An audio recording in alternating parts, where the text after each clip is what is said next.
আজকে আমি এখন স্টেশনে এসেছি মাকে নিতে। তো অনেকক্ষণ হয়ে গেল, অনেকক্ষণ থেকে বসে আছি, প্রায় 40 মিনিট হয়ে গেল। ট্রেনটা নাকি লেট।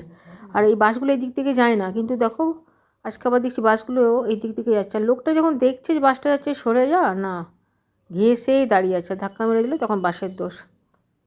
এসবিএসটিসি বাসগুলো এই দিক দিয়ে বেরোচ্ছে কেন কি জানি, এগুলো কিন্তু এই দিক দিয়ে যায় না, নর্থ বেঙ্গলের বাস এগুলো।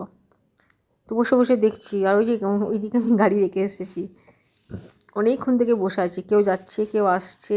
আর এই পাশে দেখো, এই পাশে সব ভিখারিগুলো। আমি সেই এদিকে দেখে চিন্তা করছি ঠান্ডাতে আমাদেরই কেমন লাগে, এরা এই ঠান্ডাতে এরকম মাটিতে কী করে থাকে, কী করে ঘুমায়। আর ওই যে স্টেশনটা দেখা যাচ্ছে সাদা রঙের দূরে, আমি এখানটায় বসলাম, ওই দিকে আর গেলাম না।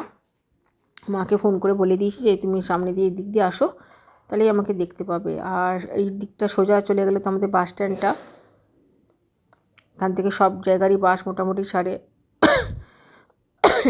আর বলতে বলতে ভিখারিগুলো ঝগড়া লাগিয়েছে, ঝগড়াটা একবার দেখো কী হারে ঝগড়া করছে।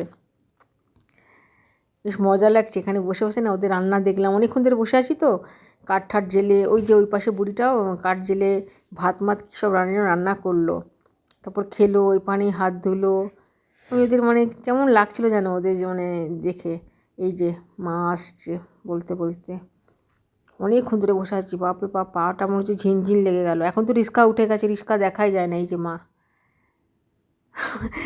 মা বলছে ওই দিক থেকে ট্রেনটা প্রচুর লেট, প্রচুর, পুরো 1 ঘন্টা বসার পর মা এসছে। বাপরে বাপ, এরা আবার কী করছে রে বাবা। ওর এই সর্বনাশ দেখো, ভ্যানে কেমন করে চাপছে, কোথায় যাবে কি জানি এরা। আমি আর মা দাঁড়িয়ে দাঁড়িয়ে এদের ভ্যানে চাপা দেখছি, কি হাসি লাগছে। চলো তাহলে মাকে নিয়ে এবার বাড়ি যাই। Tata, bye bye.